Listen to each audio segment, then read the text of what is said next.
네, 우리 함께 보는 말씀 시편 42편입니다. 시편 42편 1절에서 11절까지 말씀 같이 읽어보겠습니다.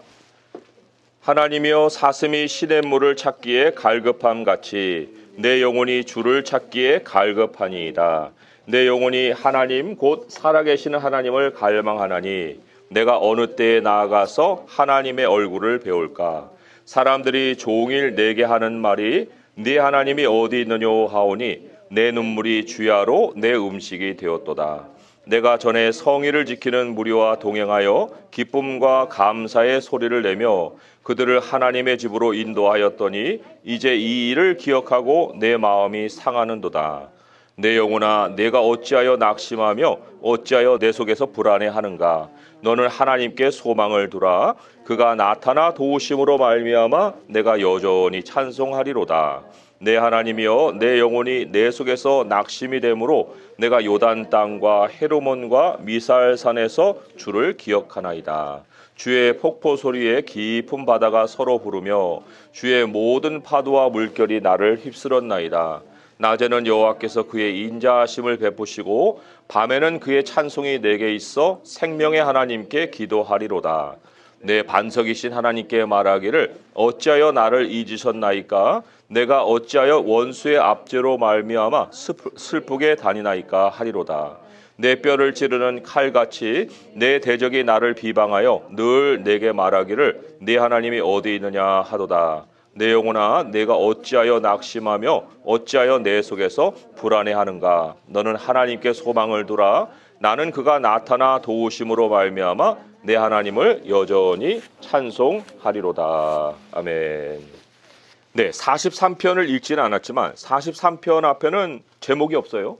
42편과 43편은 본래 하나입니다. 하나. 자, 이 시편에서 세 번이나 반복되는 말씀이 있어요.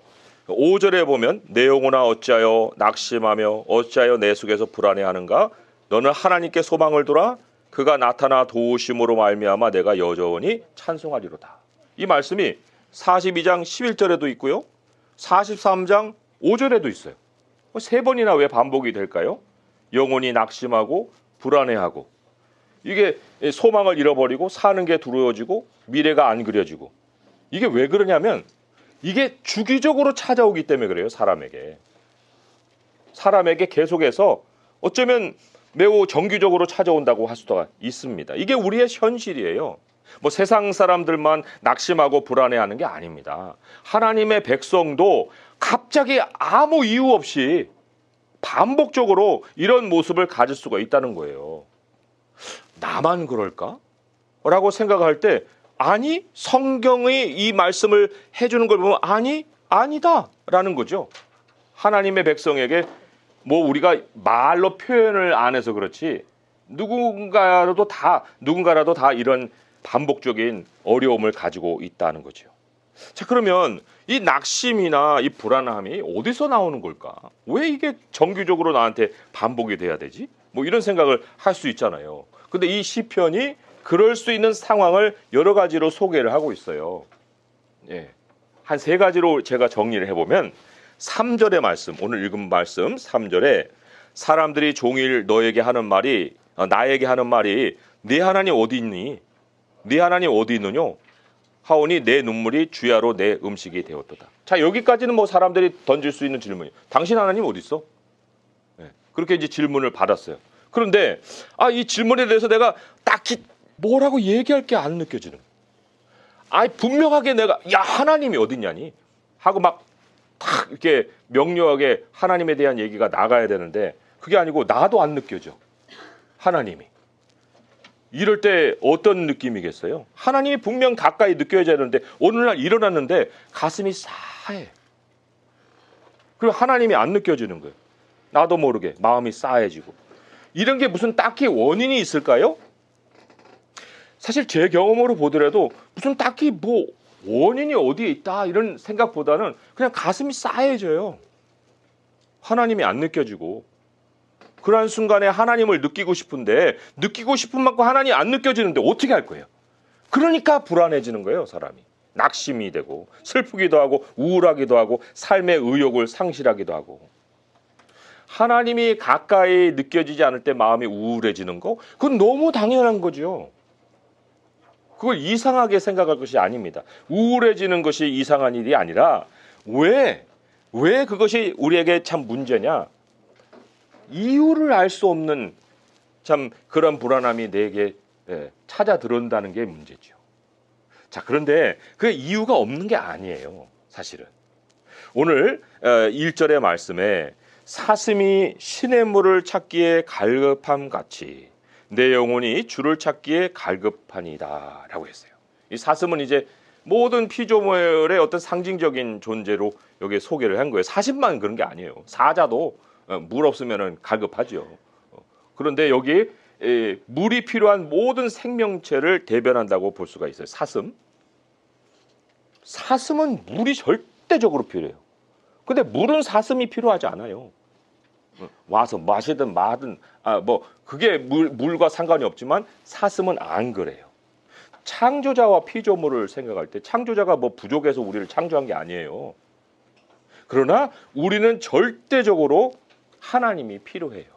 왜 사람이 나무에 비유가 됐겠어요? 사람이 여기 이 시편만 아니고 여기 이제 시편에는 그 사슴을 비교했지만 그 시편 1편 3절에 보면은 그는 시냇가에 심은 나무가 철을 따라 열매를 맺으며 그 잎사귀가 마르지 아니함 같으니 그가 하는 모든 일이 다 형통하리로다. 시냇가에 심은 나무, 사람을 시냇가에 심은 나무로 지금 표현을 했어요. 왜요? 우리가 물이 필요한 존재이기 때문에 시냇가에 심은 나무다. 우리 방금 읽은 예레미야 말씀, 그 말씀에도 우리에게 물이 어떤 것인지 그것도 얘기를 하고 있죠. 거기 7절 8절만 읽어두면 예레미야 17장이죠. 그러나 무릇 여호와를 의지하며 여호와를 의뢰하는 그 사람은 복을 받을 것이라. 그는 물가에 심어진 나무가 그 뿌리를 강변에 뻗치고 더위가 올지라도 두려워하지 아니하며 그 입이 청청하며 가무는 해도 걱정이 없고 결실이 그치지 아니함 같으니라. 여기 물가에 심겨진 나무라고 그랬죠. 심겨진 나무. 하나님이 그렇게 창조를 하셨어요. 우리를 창조자와 함께 살도록 하나님이 우리를 만드셨다고요. 그래서 물가에 심겨진 나무가 걸어갖고 거기서 자기가 뿌리를 내릴 수 있어요? 못해요. 나무는 항상 물 곁에 있어야 되듯이 사람에게 하나님은 생명이고 미래의 보장이에요. 생명이고 미래의 보장. 그런데 살아계신 하나님이 안 느껴져요. 여기 그냥 하나님이 아니에요. 내 영혼이 하나님 곧 살아계시는 하나님을 갈망한다. 하나님 안 믿는 사람 아니죠? 하나님 믿죠? 그런데 살아계신 하나님이 안 느껴지니까 불안하고 또 낙심이 되고, 여기에 대한 해결책은 세 군데 똑같아요. 다. 세 번 반복되는 그 말에 해결책이 다 제시가 되어 있는데 다 똑같았죠. 어떤 해결책이었어요? 너 하나님께 소망을 둬. 그런데 이게 무슨 문제, 이게 무슨 의미일까? 하나님께 소망을 둔다는 게 무슨 의미일까? 하나님께 소망 안 두고 삽니까? 하나님 백성이 다 소망을 두지요. 하나님이 내 삶에 뭔가 좀 이렇게 해주기를 바라는 마음이 없는 사람 어디 있어요? 다 그런 마음을 가지고 살죠. 그런데 왜 여기서 하나님께 소망을 두라는 걸 계속해서 우리에게 다시금 해결책으로 제시를 할까? 그걸 안 하는 것도 아닌데. 그러면 여기 의미가 좀 다르다는 거 아니에요? 우리가 가지고 있는 소망과 하나님이 우리에게 주고자 하는 소망이 다르니까 이런 거를 말씀을 하는 거 아니에요? 자, 이게 무슨 의미냐면 이런 거예요. 불안한 시간, 낙심이 되는 시간, 이건 행동하는 시간이 아니라는 거예요. 무슨 일을 결정하든지 새로운 일을 계획하든지 이런 시간이 아닙니다. 마음에 하나님이 안 느껴지고 불안한 그런 마음이 들을 때는 멈추는 시간이에요. 멈추는 시간. 이 멈추는 시간이라는 게 뭐냐면 하나님을 기다리는 시간이에요. 그게 하나님께 소망을 둔다는 의미예요. 내가 불안해하는 거 그거 이제는 멈춰서 내가 하나님께 맡기고 내가 맡긴 거에 대한 하나님의 응답이 내게 오기까지 그 시간을 갖는 게 이게 불안한 시간인 거예요. 이상한 시간이 아닌 거예요. 이 불안함을 느끼는 이 시간, 이 물도요, 사람이 스스로 찾지 못해요. 이 뭐 내가 찾아낸 하나님? 그래갖고 이 하나님 내가 이렇게 이런 하나님을 믿고 싶다? 내가 물을 찾는 게 아니기 때문에 내가 찾아낸 하나님은 해결책이 아니에요. 내가 하나님을 찾아낼 수 없고 시편 23편에 보게 되면 거기 뭐라고 써 있냐면요. 이런 말이 있습니다. 시편 23편 2절에 그가 나를 풀밭에 누이시며 쉴 만한 물가로 인도하시는도다. 쉴 만한 물가로 인도하시는도다. 하나님이 계시는 곳으로 하나님이 이끌어 가시는도다.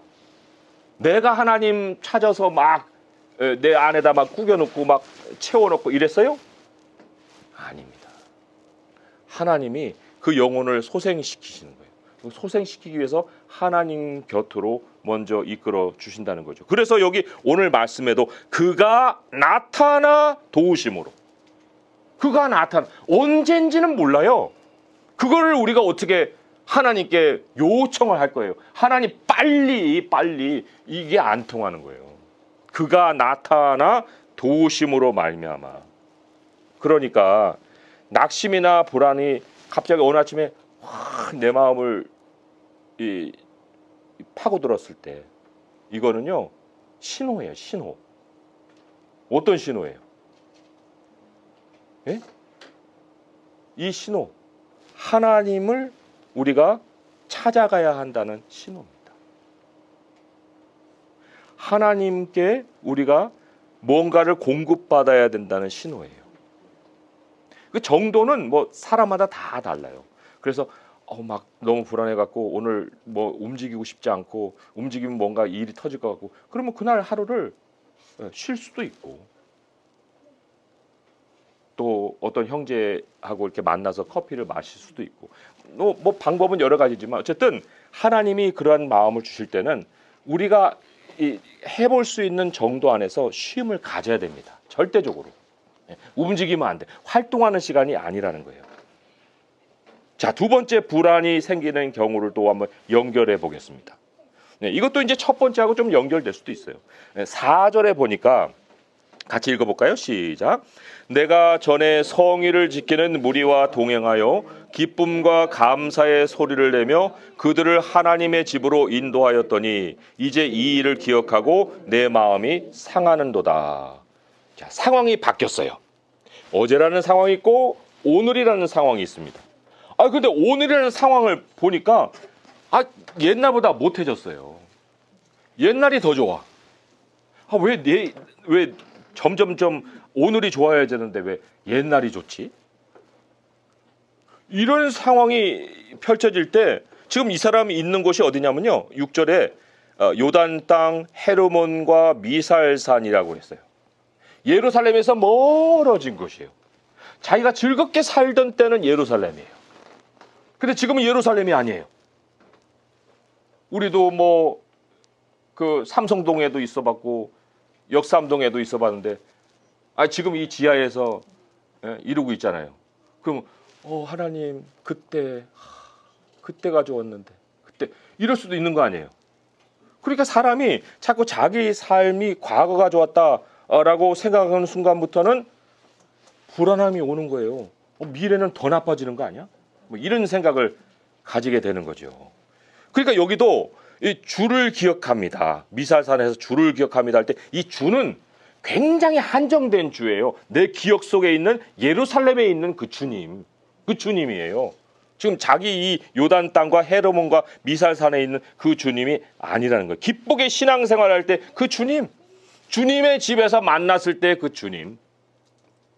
뭐 어떤 사람은 뭐 큰 교회에서 뭐 큰 봉사도 하고 막 그랬을 수도 있었을 텐데 그때 정말 기쁘게 믿었던 그 하나님. 그런데 지금은 막 그런 기억은 과거가 돼버리고 아무것도 남지 않은 이런 상황에 그런데 놀라운 반전이 있어요. 물론 그런 반전 후에도 또 낙심이 되고 불안한 마음이 들긴 하지만 여기 7절에 보면 주의 폭포 소리 깊은 바다가 서로 부르고 주의 모든 파도와 물결이 나를 휩쓸었나이다. 주의 폭포 소리, 주의 모든 파도 소리. 대자연에서 만나는 하나님. 그리고 낮과 밤이라고 했죠. 낮에는 여호와께서 그의 인자하심을 베푸시고 밤에는 그의 찬송이 내게 있어 생명의 하나님께 기도하리로다. 전에는 성전 안에서 하나님을 만났는데 지금은 낮과 밤이 내 집이 되는 거예요. 내 지붕이 되고 내 벽이 되고.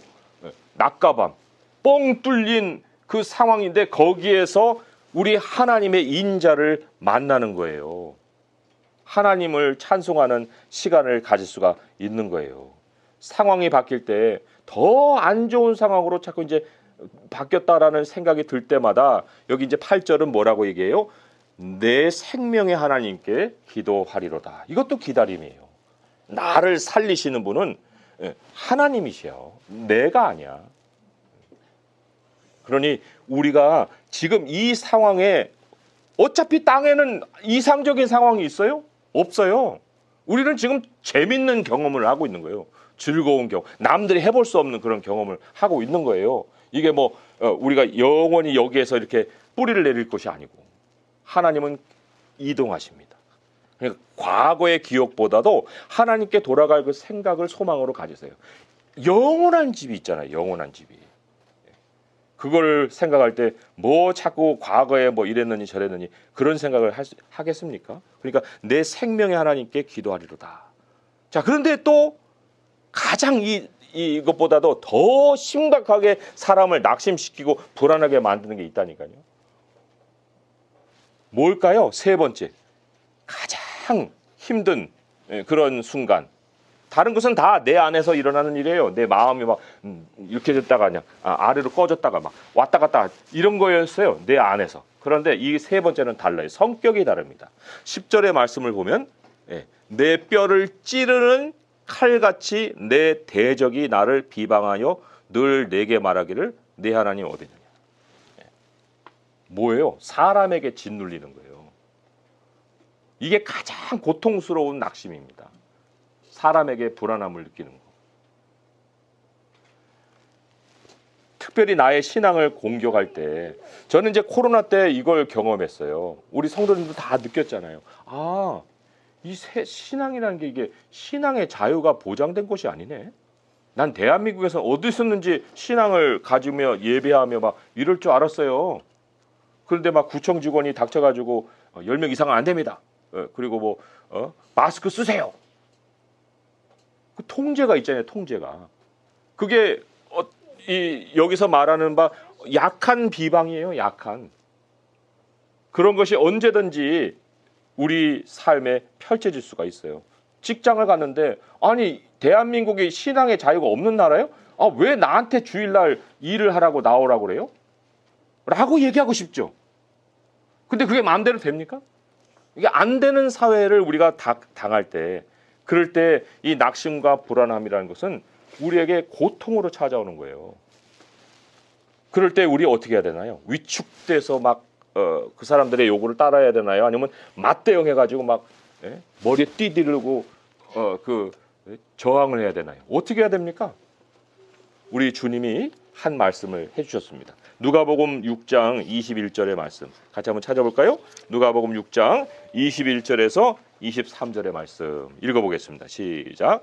지금 줄인 자는 복이 있나니 너희가 배부름을 얻을 것이요 지금 우는 자는 복이 있나니 너희가 웃을 것이며 인자로 말미암아 사람들이 너희를 미워하며 멀리하고 욕하고 너희 이름을 악하다 하여 버릴 때에는 너희에게 복이 있도다. 그날에 기뻐하고 뛰놀라 하늘에서 너희 상이 큼이라. 그들의 조상들이 선지자들에게 이와 같이 하였느니라. 네. 이 말씀에서 우리가 하나님께 소망을 둔다는 게 어떤 것인지 조금은 감이 잡히시나요?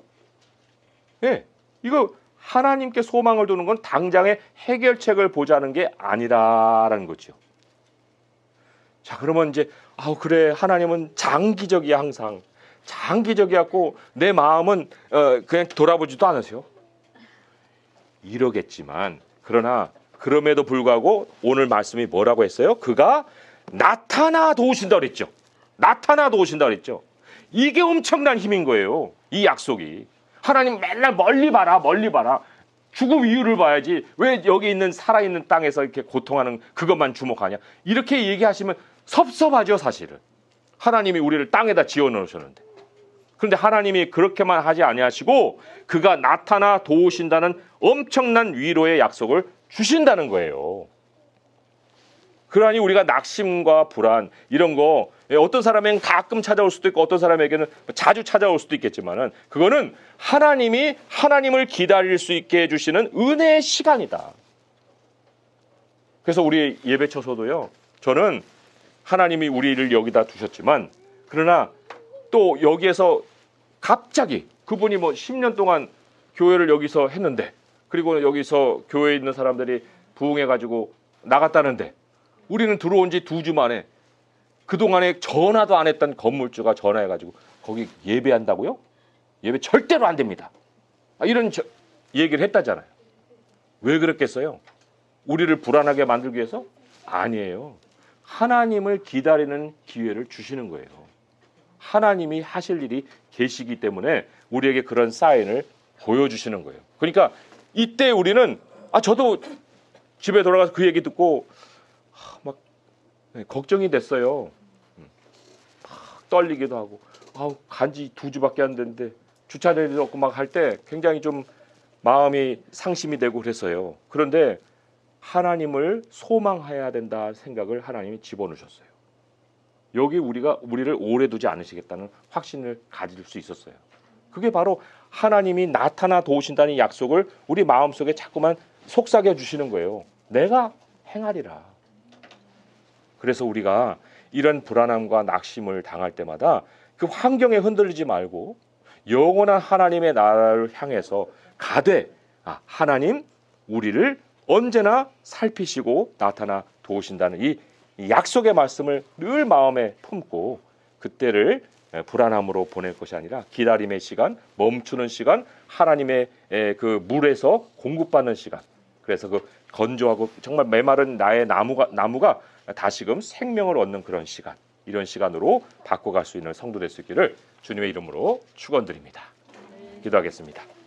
하나님 아버지 감사합니다. 불안함과 낙심은 우리가 만들고 싶지 않아도 우리 마음에 자꾸 찾아드는 그러한 정말 원치 않는 손님과도 같습니다. 그렇지만 아버지 이거를 통해서 우리는 주님을 더 기다려야 되는 신호를 얻습니다. 우리 주님이 우리에게 나타나 도우신다는 그 약속을 또한 되새겨 주시는 시간인 줄 믿습니다. 아버지 우리는 영원한 집이 하늘나라에 이미 준비가 되어 있습니다. 이 땅에 우리가 어떤 것에서도 정착할 것이 없고 이상적인 환경이 없습니다. 하나님 저희들의 형편을 보시옵고 이제 하나님이 우리의 모든 기도를 들으고 계시오니 아버지여 나타나 도와주셔서 우리들의 연약함을 도와주시고 하나님의 은혜와 자비로서 우리를 인도하여 주시옵소서. 늘 물이 우리 안에서 흐르게 하시고 하나님의 성령으로 충만하여서 주님의 저 소망 우리가 잃어버리지 않고 살아갈 수 있게 도와주시옵소서. 우리 주 예수 그리스도의 이름으로 감사하며 기도합니다.